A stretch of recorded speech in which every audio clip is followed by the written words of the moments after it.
ಇಂಥ ಅವಕಾಶ ಮತ್ತೆ ಸಿಗಲ್ಲ. ಈ ಕತ್ಲು, ಈ ಏಕಾಂತ, ಈ ತಂಗಾಳಿ, ಈ ಮೃದುವಾದ ಮನಸ್ಸು. ಹೇಳ್ಬಿಡು, ಎಲ್ಲನೂ ಹೇಳ್ಬಿಡು. ಸತ್ಯ ಹೇಳು, ಮಾತಾಡು ಲಕ್ಕಿ. ಜೀವನದಲ್ಲಿ ಒಂದೊಳ್ಳೆ ಅವಕಾಶ ಸಿಕ್ಕಿದೆ, ಕಳ್ಕೋಬೇಡ. ಅನು, ಏನಪ್ಪ ದೂರೆ, ನನಗೆ ನಿನ್ನ ಹತ್ರ ಮಾತಾಡಬೇಕು. ಮತ್ತೆ ಇಷ್ಟೊತ್ತು ಮಾಡಿದ್ದೇನು ಹರಿಕತೆನಾ?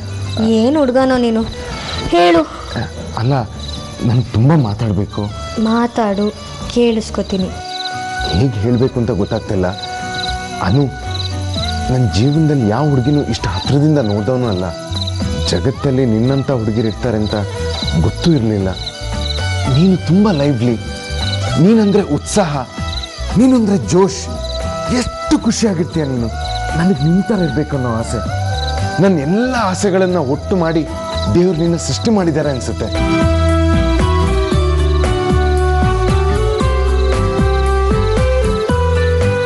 ನನ್ನ ಅಪ್ಪನ ಮುದ್ದಲ್ಲಿ, ಅಪ್ಪನ ಕಾನೂನಲ್ಲಿ, ಅಪ್ಪನ ಕಟ್ಟುಪಾಡುಗಳಲ್ಲಿ ಸಿಗಾಕೊಂಡು ಖುಷಿಯಾಗಿರೋದನ್ನೇ ಮರ್ತು ಬಿಟ್ಟಿದ್ದೆ. ನನ್ನ ಜೀವನನೇ ಕಳ್ಕೊಂಡ್ಬಿಟ್ಟಿದ್ದೆ. ಜೀವನನೇ ಬೇಡ ಅನ್ಸಿತ್ತು. ಅಷ್ಟರಲ್ಲಿ ನೀನು ಸಿಕ್ತೆ.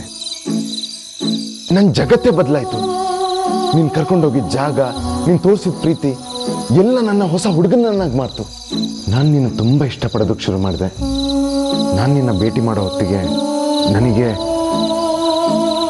ಎಂಗೇಜ್ಮೆಂಟ್ ಆಗಿತ್ತು.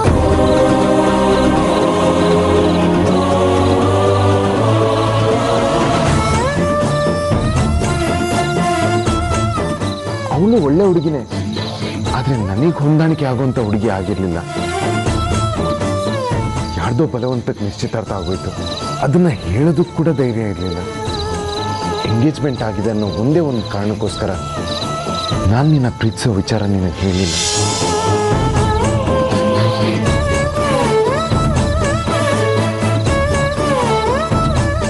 ಒಂದು ಕಡೆ ಅಪ್ಪನ ಒತ್ತಾಯ, ಮತ್ತೊಂದು ಕಡೆ ಮನಸ್ಸಿನ ಒತ್ತಾಯ.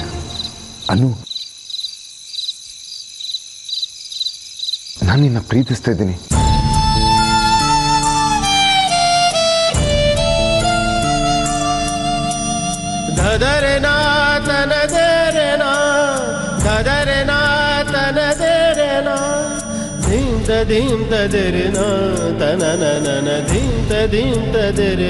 ಅನು, ಏನಿದು ಈ ದಿನ?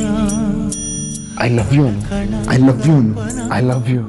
ಇಂಥ ಆರಂಭಕ್ಕೆ ಇಲ್ಲಿ ಏನು ಕಾರಣ ಅರ್ಥವಾಗೋದಿಲ್ಲ.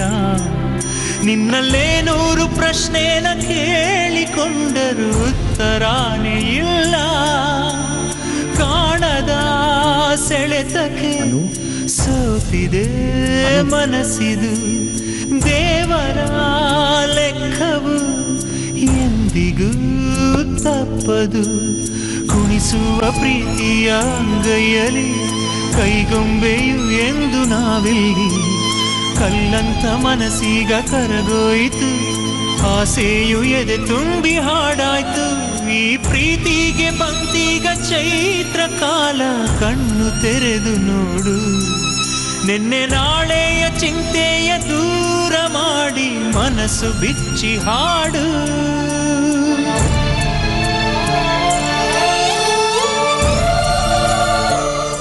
ಜೀವನದಲ್ಲಿ ಮೊದಲನೇ ಸಲ ಧೈರ್ಯ ತಗೊಂಡೆ, ವೇಸ್ಟ್ ಆಗೋಯ್ತು. ಛೇ. ಮಪ ಗಮ ಗಮ ಮಗರಿ ನೆರೆಗು.